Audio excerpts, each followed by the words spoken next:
പ്രശ്നങ്ങളും പ്രതികൂല സാഹചര്യങ്ങളും നൽകുക വഴി ദൈവം നമ്മെ പരീക്ഷിക്കുന്നത് നമ്മുടെ വിശ്വാസത്തിന്റെ ശക്തിയും തീവ്രതയും വെളിപ്പെടുത്തി തരുവാനാണ്. നമ്മുടെ ആത്മാവിന്റെ നിജസ്ഥിതി ദൈവത്തിനറിയാം. എന്നാൽ നമ്മുടെ വിശ്വാസത്തെക്കുറിച്ച് പലപ്പോഴും നമുക്കുള്ള ധാരണകൾ തെറ്റാണ്.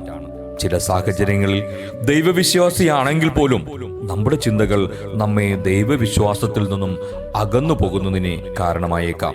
ഇങ്ങനെ നമ്മുടെ വിശ്വാസത്തിലെ പാളിച്ചകൾ തിരിച്ചറിഞ്ഞ് അവ തിരുത്തുവാൻ പരീക്ഷണങ്ങൾ നമുക്ക് അവസരം നൽകുന്നു. യേശുവിന്റെ കാര്യത്തിലും പിശാചിന്റെ പരീക്ഷണം അനുവദിക്കുന്ന ദൈവത്തെ നമുക്ക് കാണുവാൻ കഴിയും. സകല ജനതകളുടെയും പിതാവായ അബ്രഹാത്തെ തിരഞ്ഞെടുത്ത ദൈവം ഇസാഹാക്കിനെ ബലിയായി നൽകണം എന്നാവശ്യപ്പെടുന്നതിലൂടെ അബ്രഹാത്തെ പരീക്ഷിക്കുകയാണ് ചെയ്യുന്നത്. കാറ്റും കോളും ഉണ്ടായപ്പോൾ വഞ്ചിയിൽ ഉറങ്ങിക്കിടന്ന യേശു തന്റെ ശിഷ്യരുടെ വിശ്വാസത്തെയാണ് പരീക്ഷിച്ചത്. ജീവിതത്തിലെ സന്തോഷങ്ങളിൽ മാത്രം ഒഴുകിയിരിക്കുമ്പോൾ നമ്മൾ പലപ്പോഴും ആത്മീയ കാര്യങ്ങൾ മറന്നുപോയേക്കാം. പരീക്ഷണങ്ങൾ നമ്മെ ദൈവത്തിലേക്ക് കൂടുതൽ അടുപ്പിക്കുന്നു. പരീക്ഷണങ്ങളിൽ തളരാതെ നിൽക്കുന്നവർക്ക് വലിയ പ്രതിഫലം ലഭിക്കുമെന്നത് ഒരു വാഗ്ദാനമാണ്.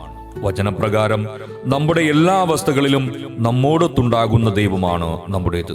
ഇപ്പോഴത്തെ കഷ്ടപ്പാടുകൾ വരാനിരിക്കുന്ന വലിയ അനുഗ്രഹത്തിന്റെ തുടക്കമായി കരുതി പരീക്ഷണങ്ങളിൽ പതറാതെ ദൃഢതയേറിയ വിശ്വാസികളായി നമുക്ക് മുന്നേറാം.